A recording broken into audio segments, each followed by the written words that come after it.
is this just fantasy? Yes, this is. So this is William Stout's Hallucinations. This is a collection of illustrations by William Stout. So if you don't know who William Stout is, shame on you. But just kidding. He is an incredible artist, illustrator, designer. He has worked for film. He has worked for television. He has worked for uh, this in so many different capacities. He's worked in comics. He's worked in all sorts of things. You know, book illustration. He is best known for his work with dinosaurs. He has done a lot of dinosaur illustrations, um, many that are like depictions of scenes from ancient worlds and ancient times, and it's mostly like he's done stuff for museums and such. So like his work is remarkable. He is such an amazing illustrator. Like his line work is great, and what we have here is these are what I consider proper illustrations. This is him doing illustration work. These aren't just drawings. These aren't just sketches that he's added some color to or anything like that. These are proper illustrations, like the kind that take lots of time and effort, that are a practice in and of itself. It's not just something that any old like a comic artist can do a pinup. It's not the same thing. These are fully realized illustrations that are meant to evoke a story or a feeling or a time or a place.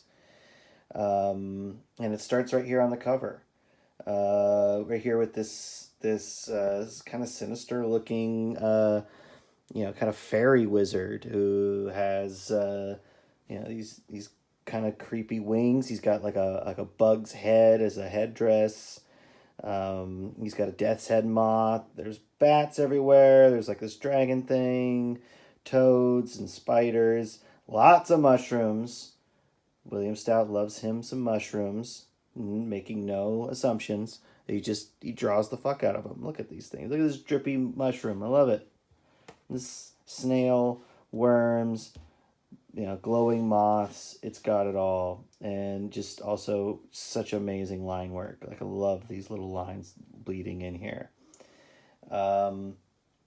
He is an artist and a legend that you can buy from today. And I bought this book in 2022 off of his website. I actually got to meet him a few years before that.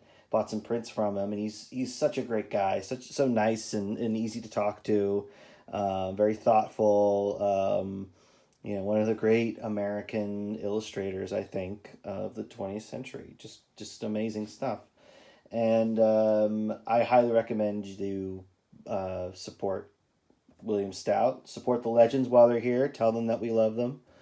So what I'm going to do is I'm going to go through this. I'm not going to show everything, though, because that's going to leave some room for y'all to discover what lies inside if you want to buy it yourself.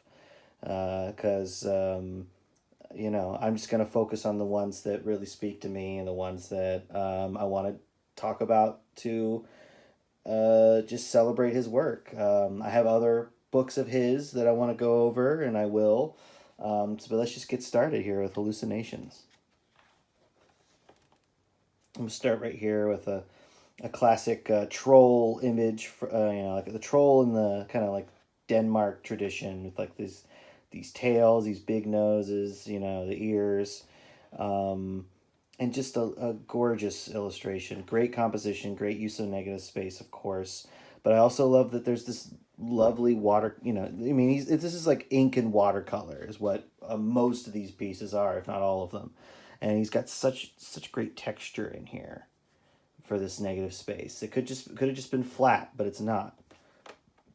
But then look at all these growths, and this build up here on this rock that fades to black and becomes just these drooping moss here. It makes this such a more interesting thing than if it were just a rock, with a few few lines to delineate. No, like he always throws way more texture in there that makes it just so much more beautiful to look at. And then he also holds back the texture in here because he's showing snow. He's showing he's showing by not showing, by not articulating it too much. And we get and there's some really nice emotion in this illustration.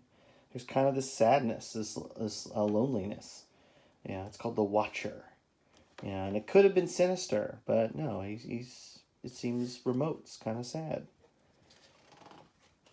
We have the Gnome King from Oz. Get used to a lot of Oz illustrations. This amazing hair and character design.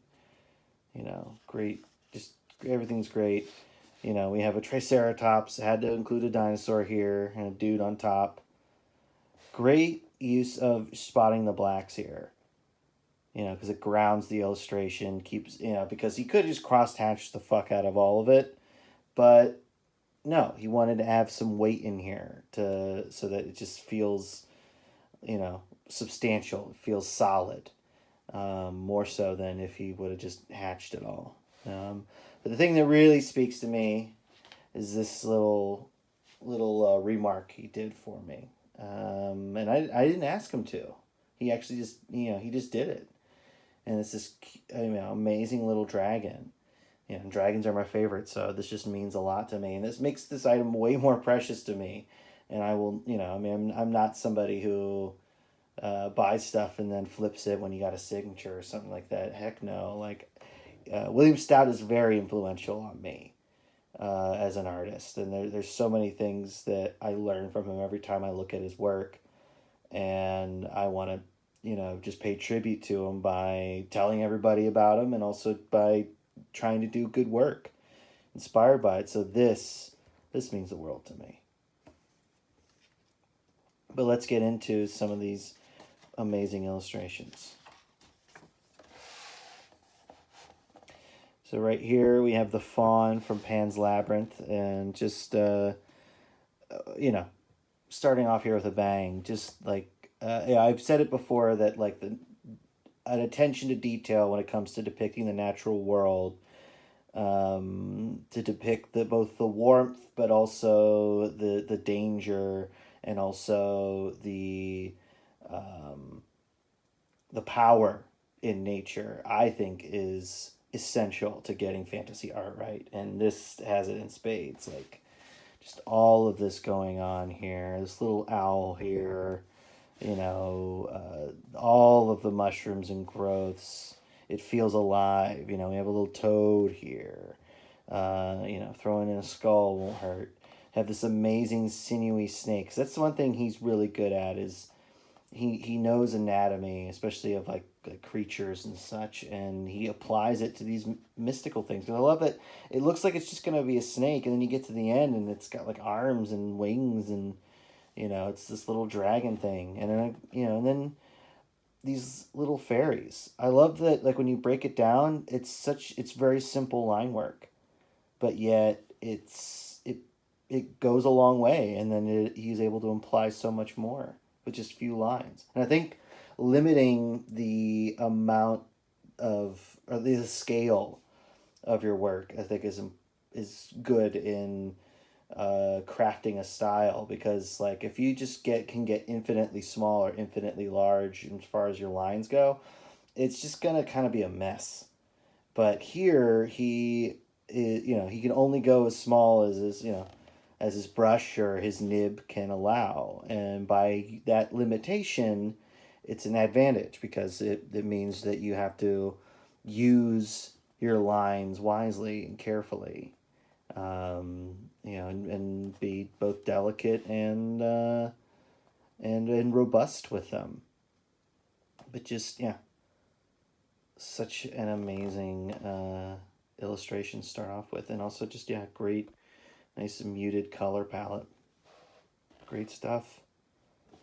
Yeah, let's move on. But first, just look at this adorable mammoth here. More ancient creatures. And I just love, the negative space formed by the snow here.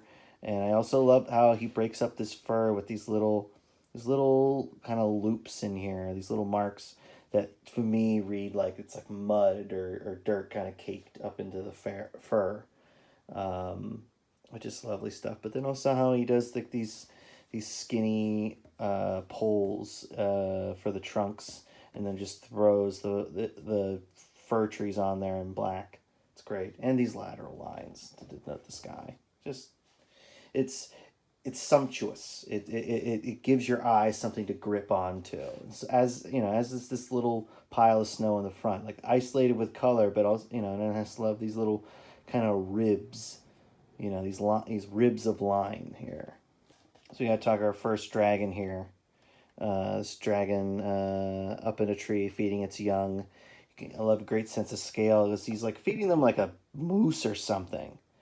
So that's just to show you the scale of this thing. And I love depicting these mythical creatures as organisms that have behavior, because so like this is a more animalistic view of a dragon, less a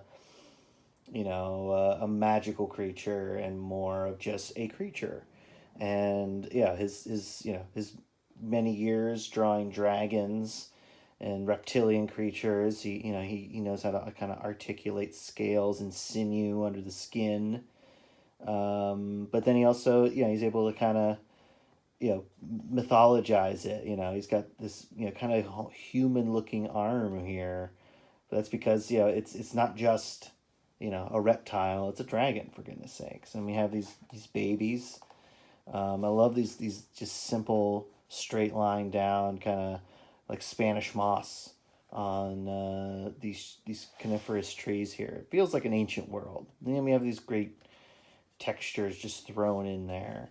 And it's all very precise and planned. And I love also just it's not a gushing color palette. We have these little spots of like kind of like purples in here and matched here with his signature 2007, eh? But yeah, it's otherwise, it's got, these golds, these little pops of red, but it's just kind of greens, kind of earth tones in there. And I just makes it feel like it's depicting kind of a natural world. Another great dragon, but this time it's not an action scene like you would normally think. Most artists, if you're going to draw a dragon, it's going to be breathing fire, it's going to be flying, it's going to be attacking a group of adventurers or something like that. Like you want it, or another dragon. But here he's got it sleeping. He's got it sleeping in its little, hole in the ground, and and deep in a cave with the steam coming up from its nostrils. It's just so lovely, and there's never a boring stone or rock in a William Stout illustration. Even these pebbles create an amazing texture. But I love it. He treats it with such sensitivity. Like that is not just a sleeping dragon. That's a dreaming dragon, and I just it's even called Dragon Dreams. I didn't realize that. But yeah, that is amazing right there. And just I want to talk about this real quick because it's a simple illustration in quotations, but it's gorgeous. It's Aesop's fable, the fox and the eagle. But I would just lose my mind trying to draw this. Look at that. This tangle of sticks up here for the eagle's nest. Just remarkable. And like to pop in these pops of purple and with this golden sky is just incredible. And just never a dull moment in a single spot in a William Stout illustration. Here we have Fafnir, who, if you don't know, he is a creature. He is a prototypical dragon. He is the grandfather, the progenitor of what a lot of, you could say, the Western dragon or the European dragon comes from Fafnir here. And here he's made him this purple dragon with this gorgeous coloration here. These stripes, rings of gold around his little web ear there, smoke pouring out of his nostrils. He kind of lives in this crevice area with a cave behind, and it's just I love that he didn't go a very standard dragon route. It's this wingless creature. It's reptilian. He's got this awesome. It's kind of like an agamid, maybe like tail or alligator lizard tail or something like that. Just lovely scale work here. I love this. And like and the webby ridge on his back. But yeah, like this is like the grandfather of all dragons here, but like it's not it's not the winged thing that you may expect it to be.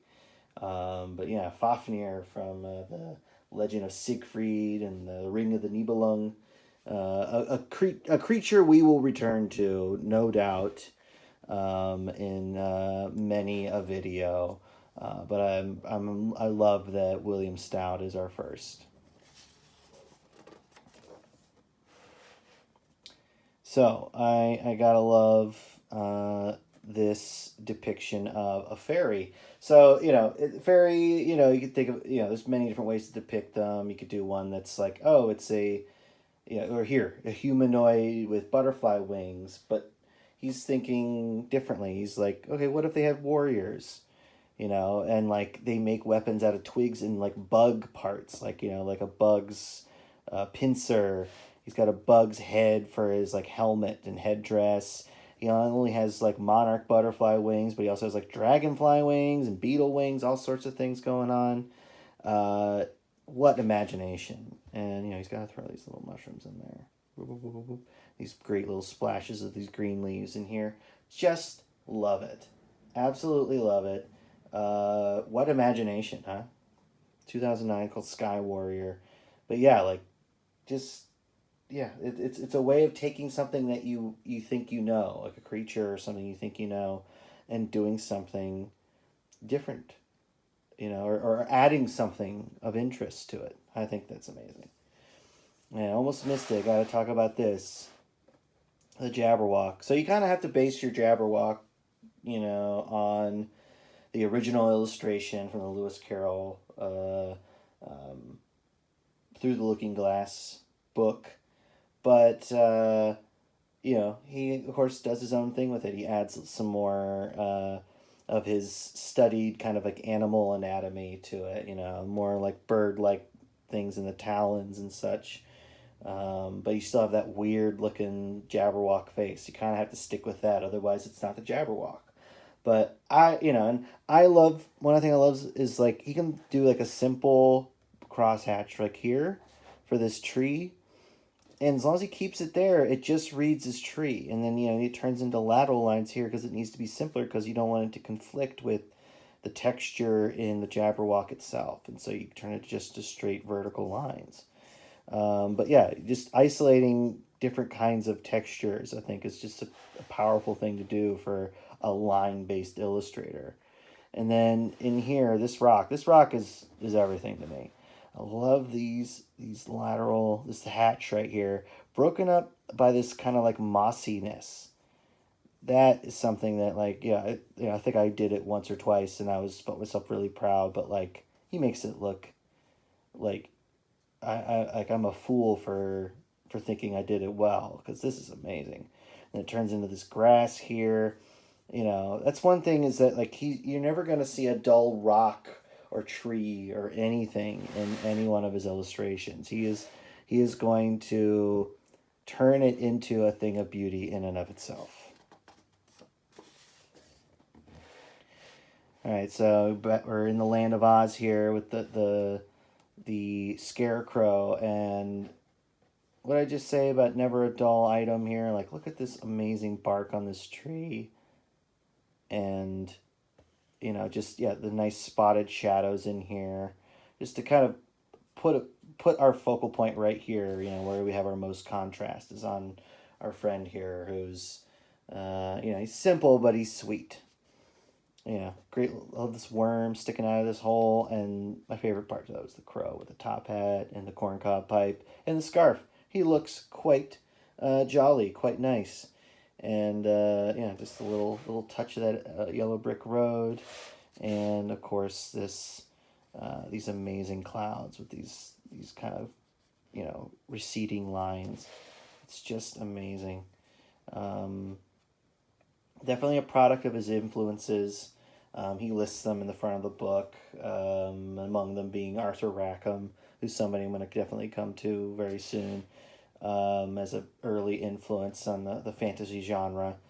But yeah, just lovely stuff, and I think this is our first Oz depiction. So yeah, I love this. This is it's an aviamphibian.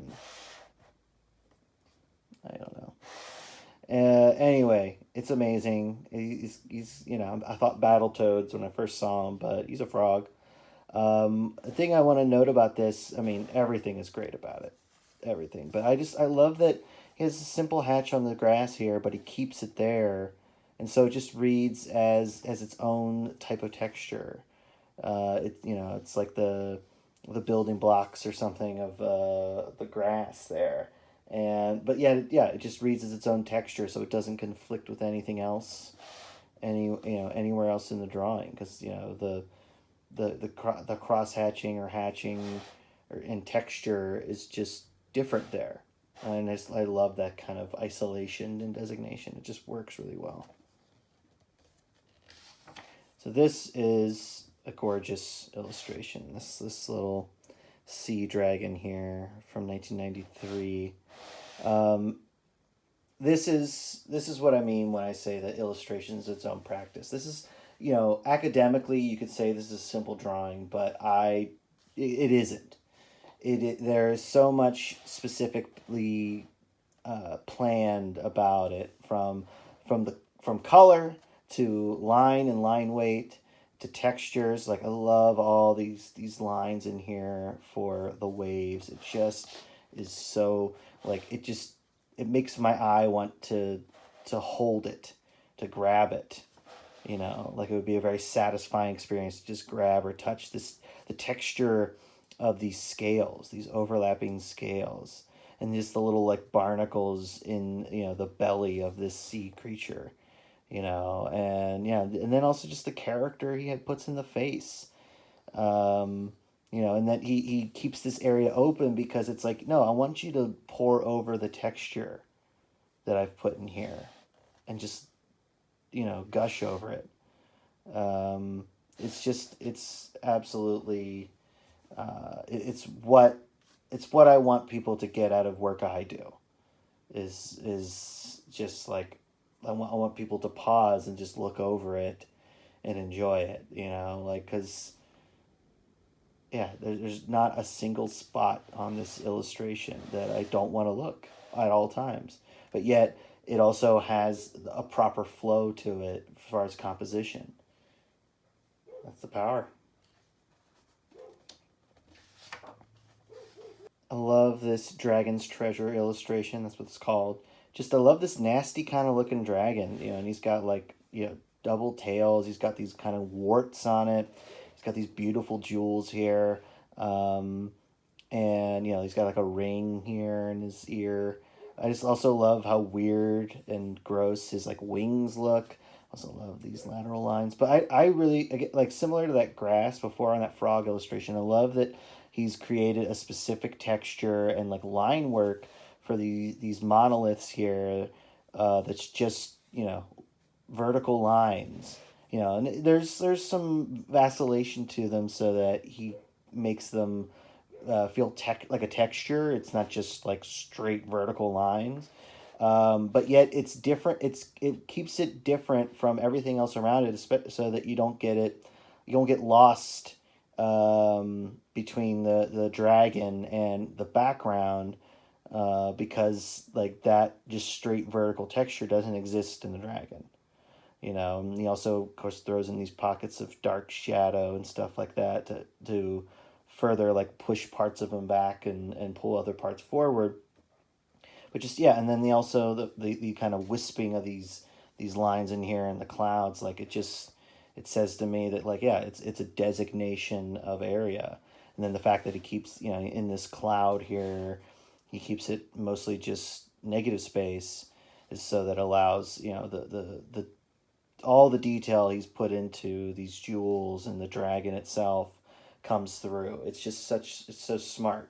And I don't know, I love that he's willing to turn this dragon into, like, this gross dragon or make this dragon gross.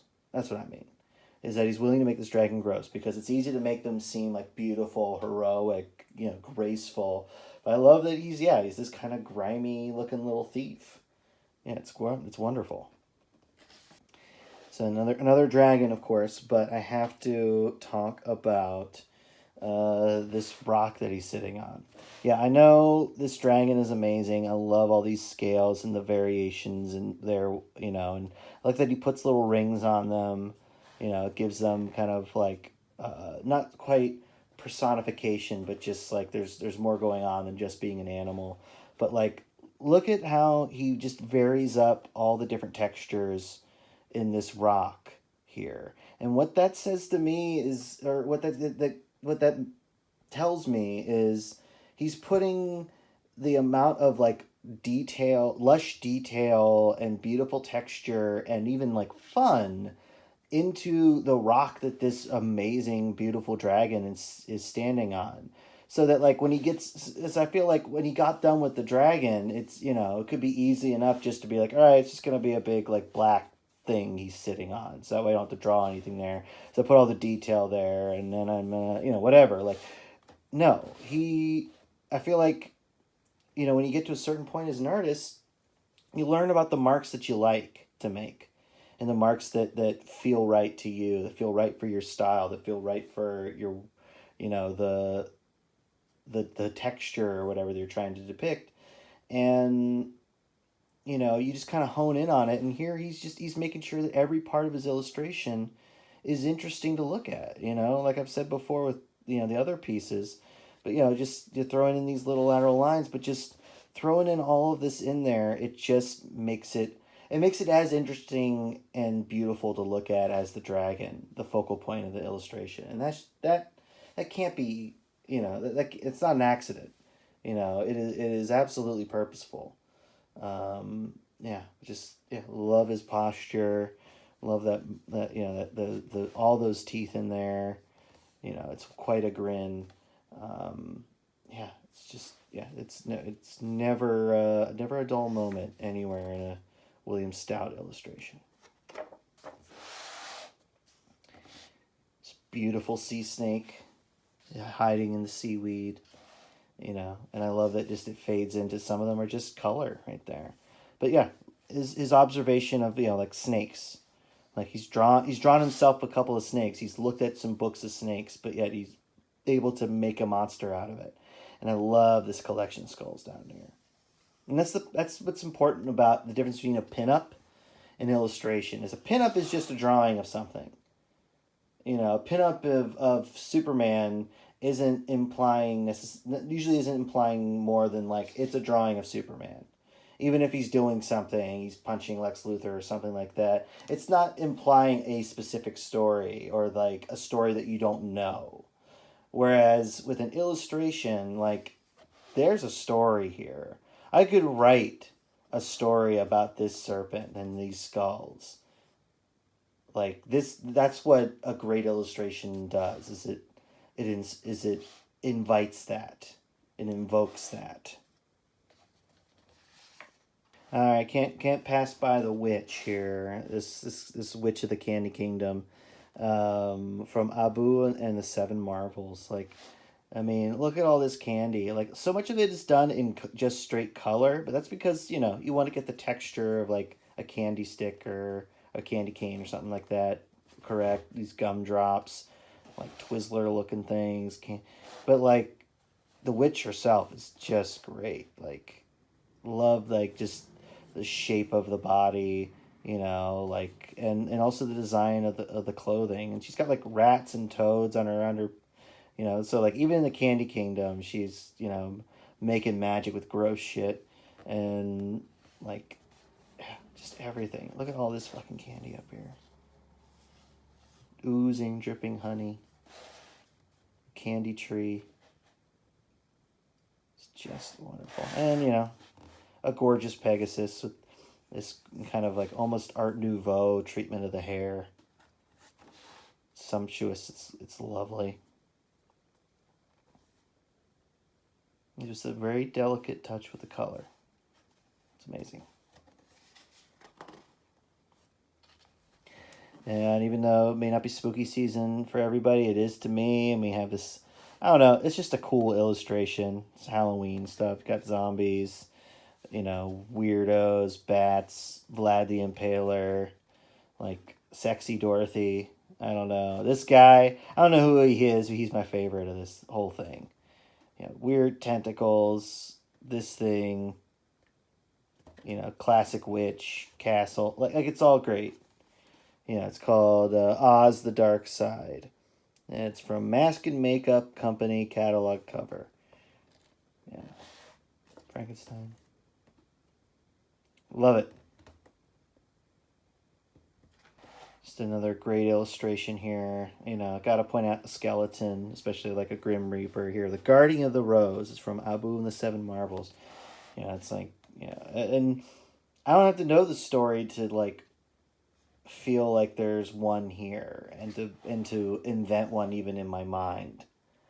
If it's a known story, it should be able to evoke what moment it is depicting. But even if it's not a moment or a story known to me, there's enough details here to bring my mind to it. And I just love like this, like smoke, these bats, these vertical lines, and just the breakup of this stonework. It's all so rich. Yeah, the great skull and skeleton.